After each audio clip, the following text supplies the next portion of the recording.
ផ្ទះមួយនេះគេកំពុងតែដាក់លក់ប៉ុន្តែបង្គន់វាស្ទះ Hello.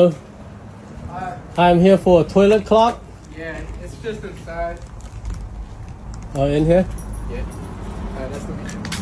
How long has it been clocked? Just today and yesterday. Okay.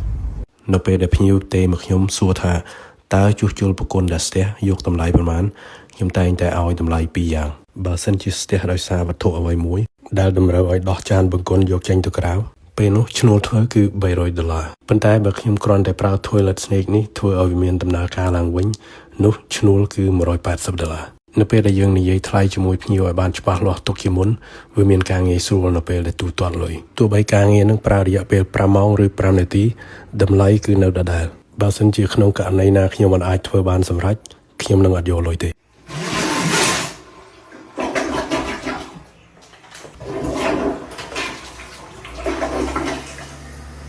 ឧបករណ៍ដែលខ្ញុំកំពុងកាន់នេះគេហៅថា toilet snake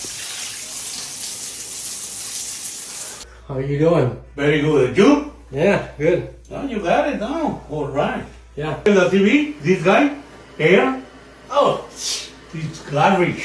គាត់ថាគាត់មានប្រដាប់សពដែរប៉ុន្តែវាប្រាកដកើតមុននឹងខ្ញុំមកធ្វើឲ្យគាត់នឹងខ្ញុំបានណែនាំឲ្យគាត់ទៅទិញ toilet snake នេះធ្វើដោយខ្លួនឯងដែរពីព្រោះអានឹងទិញនៅ Home Depot តែ$50ទេប៉ុន្តែគាត់ថាគាត់អត់តន់ចង់ធ្វើទេចាំលើកក្រោយលើកនេះគាត់ចង់ឲ្យខ្ញុំមកធ្វើឲ្យគាត់សិនឥឡូវនេះគាត់ចង់ឲ្យខ្ញុំបង្ហាញពីវិធីប្រើវាថាតើធ្វើយ៉ាងម៉េចដំបូងយើងត្រូវដករស័រនឹងឲ្យចូលមកក្នុងសិនឬហើយយើងដាក់ទៅក្នុងបង្គន់បន្ទាប់មកយើងរវៃវាជុំវិញហើយនឹងរុញរស័រនឹងចូលទៅក្នុងជួនកាលយើងត្រូវដករុកវាពីរដងទៅបានសម្រេច No problem. And you bring you camera for my picture or what? Oh, no, it's all my work is has it. Okay, very good, buddy. Very good. Okay. 2, 3, 4, 5. Really? Look at it's 4. Okay, buddy? Okay. Thank you, sir. Thank you so much, buddy. Thank Okay? you very much. Thank you so much. All Okay? right. Well, good You luck. see? Good luck with Only it. 5 minutes, cabron. And you make it. I want to. គាត់ថាអ្នកឯងធ្វើតែ5នាទីហើយរួចហើយខ្ញុំសួរគាត់ថាមានហៅជាងណាមកផ្សេងទេគាត់ថាជាងផ្សេងដល់ស្អែកខាន់ស្អែកបានគេអាចមកបាន No, I try, but somebody said, no, I have time, but by tomorrow by 4:30. No, man. You know, this kind of problem don't wait. Right, Yet, yeah. you Right. need You need right right away. away. Yeah. គាត់ថាបញ្ហានេះគឺអាចចាំយូរបានទេគឺមានតែអ្នកឯងទេដែលប្រូមកភ្លាមពីព្រោះគាត់មានបង្គន់តែពីរទេគាត់ថាបើមួយទៀតស្ទះទៀតស្វាយមកទាំងអស់គ្នាឡើយ Then in trouble. Yeah. Okay.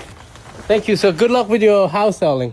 ផ្ទះមួយនេះគេកំពុងតែដាក់លក់ប៉ុន្តែបង្គន់វាស្ទះ Hello. I'm here for a toilet clock. Yeah, it's just inside. Oh, in here? Yeah. That's the mission. How long has it been clocked? Just today and yesterday. Okay. នៅពេលដែលភ្ញៀវទេមកខ្ញុំសួរថាតើជួសជុលបង្គន់ដែលស្ទះយកតម្លៃប្រមាណខ្ញុំតែងតែឲ្យតម្លៃពីរយ៉ាងបើសិនជាស្ទះដោយសារវត្ថុអ្វីមួយដែលតម្រូវឲ្យដោះចានបង្គន់យកចេញទៅក្រៅពេលនោះឈ្នួលធ្វើគឺ$300ប៉ុន្តែបើខ្ញុំគ្រាន់តែប្រើ toilet snake នេះធ្វើឲ្យវាមានដំណើរការឡើងវិញ